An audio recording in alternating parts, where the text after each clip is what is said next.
Pernahkah kalian terpikir, kenapa sih saat bertemu orang, kita cenderung langsung mengulurkan tangan untuk berjabat tangan? Gestur ini terasa begitu alami, bukan? Tapi tahukah kalian kalau jabat tangan juga memiliki sejarah yang panjang dan makna yang jauh lebih dalam dari sekadar sapaan biasa? Yuk kita bongkar bersama misteri di balik jabat tangan.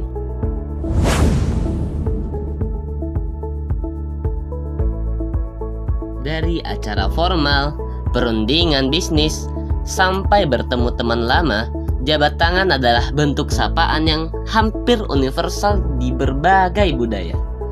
Kita melakukannya tanpa banyak berpikir, tapi di zaman dahulu kala, jabat tangan ini punya tujuan yang bisa disebut praktis dan krusial untuk menunjukkan niat baik.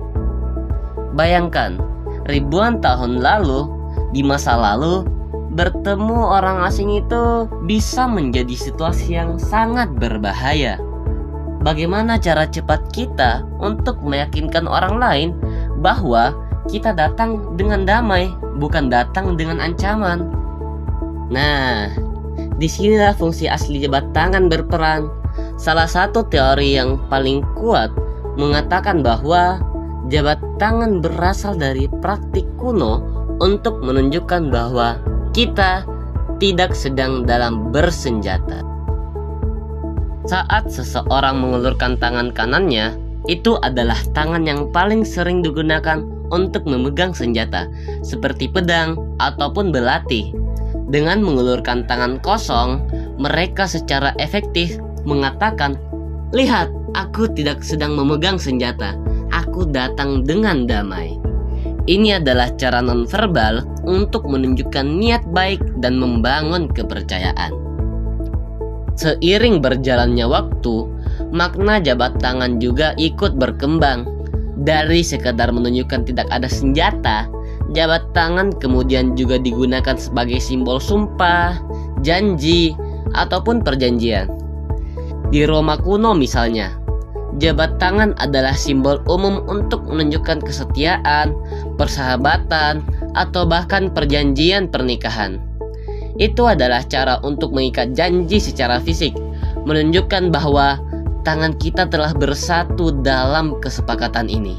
Bahkan, menggenggam erat tangan lawan berbicara juga memiliki makna. Ini untuk memastikan bahwa tidak ada senjata kecil yang tersembunyi di lengan baju kita.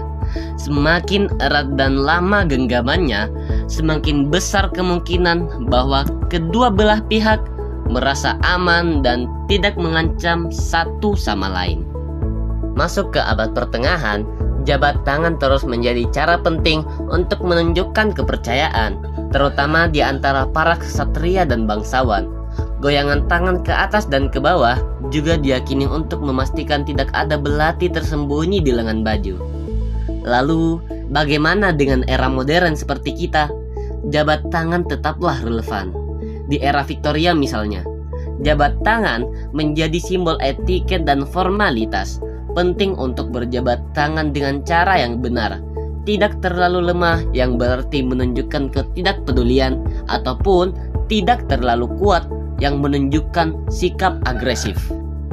Hingga kini, dalam konteks bisnis dan politik, jabat tangan adalah penutup yang kuat untuk sebuah kesepakatan. Bahkan dalam olahraga, itu adalah simbol sportivitas dan rasa hormat di antara para pesaing. Jadi, dari sekadar menunjukkan bahwa kita tidak bersenjata di masa lampau, jabat tangan sekarang telah berevolusi menjadi simbol yang kaya makna. Baik itu kepercayaan, persahabatan, kesepakatan, hormat, dan niat baik.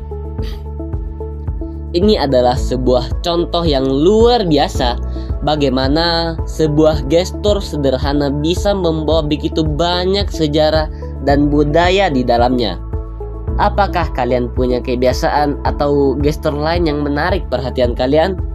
Kira-kira seperti itulah sejarah di balik jabat tangan.